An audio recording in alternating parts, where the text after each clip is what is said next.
Alors, aujourd'hui on va voir comment faire un air dribble. Donc un air dribble déjà, qu'est-ce que c'est? Air dribble en fait ça a juste pour principe de sauter et suivre la balle pour la ramener jusqu'au but.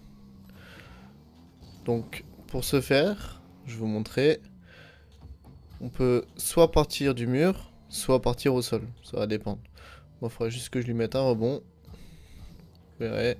Vous attendez le rebond, vous faites ça, et là en fait vous suivez votre balle. Non, vers moi la balle, merci. Hop, voilà. Ça, c'est plus ou moins air dribble. Donc, pour commencer, il faudra apprendre à déjà à faire juste le mouvement. Donc à sauter et à suivre votre balle en direction du but. Donc, premièrement, vous le faites sans la balle. Vous sautez juste et vous mettez votre tonneau aérien. Peu importe lequel, celui où vous êtes le plus à l'aise, que ce soit le tonneau gauche ou droit. Peu importe. Et vous allez en direction du but. Toujours avec un certain angle d'inclinaison. Parce que si vous êtes comme ça, en fait, vous allez trop vite prendre de la vitesse et perdre la balle. Le but, c'est pas non plus d'aller trop vite, c'est vraiment de contrôler notre balle. C'est-à-dire que vous serez plus amené à être comme ça, la balle au-dessus du capot. Voilà. Après, vous pouvez le faire de différents endroits. Vous pouvez le faire de côté, plus en devant, à l'avant du but, ou alors de l'autre côté. Et par la suite, vous donnez un rebond à votre balle. Comme ceci. Hop. Vous faites un double saut et vous essayez de faire ça. Juste de toucher la balle. Pas pour l'instant pour but de la mettre dans le but. Mais vraiment juste pour prendre le contrôle. Pour la suivre déjà. Hop. Bon là j'ai pas forcément les touches adéquates pour mettre un rebond à la balle, je vous avoue. Et voilà. Vous essayez de faire ça. Ça c'est un air dribble. Une fois que vous réussissez à faire ça, vous pouvez partir de plus loin.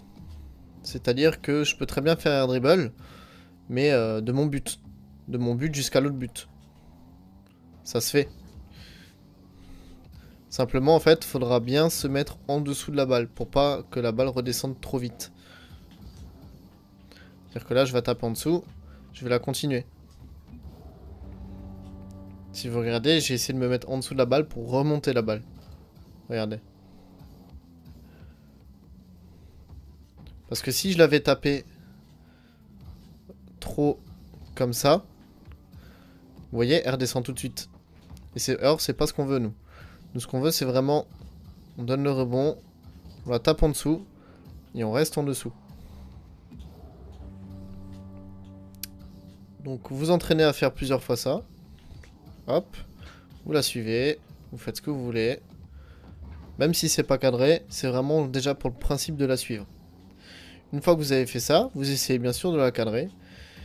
Et une fois que vous maîtrisez l'air dribble du sol, vous pouvez partir du mur. Donc là, ce sera peut-être un petit peu plus dur, ça dépend. Ça dépend des personnes.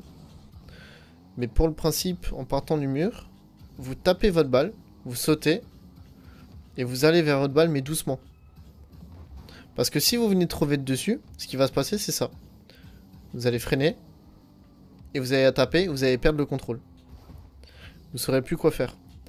C'est vraiment, je la tape, je freine un peu, je vais doucement, comme ça je reste collé à la balle. Alors ça, vous pouvez très bien le faire, par exemple, assez proche du but.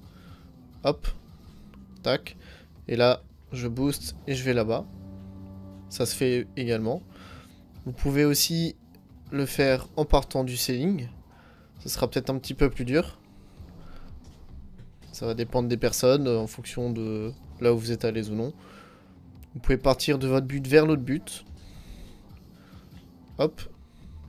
Et là, je vais vers le but. Et ce qui est bien en fait avec le air dribble, c'est que l'adversaire, lorsqu'il va défendre, imaginons que maintenant il est ici, vous partez du mur en face là-bas. Si vous suivez votre balle en fait, il va hésiter à y aller parce qu'il ne saura pas exactement où est-ce que vous allez amener votre balle. Air dribble, ce qui est bien, c'est que vraiment, vous pouvez aller n'importe où avec votre balle. Quand vous le contrôlez, vous pouvez aller n'importe où. Que ce soit la lucarne gauche, la lucarne droite, vers le bas, vers le haut. C'est vous qui choisissez en fait où vous allez. Et ça, c'est la grande force en fait du air dribble. Parce que là, je peux très bien tac. Et j'essaie de la double tap. C'est vraiment la base en fait, le air dribble. Arrivé à un certain niveau, ça devient vraiment la base. Là, je la suis. Et tac. Après, ce qui se fait souvent aussi, c'est le air dribble bump. C'est-à-dire qu'en fait, là, je vais juste taper ma balle. Et là, je vais essayer de bump le mec. Ma balle, je sais qu'elle est cadrée. Et si j'arrive à démolir l'adversaire, bah c'est open. Donc c'est aussi ce qui se fait assez souvent, ça. Vous tapez. Hop. Et vous allez chercher le bump.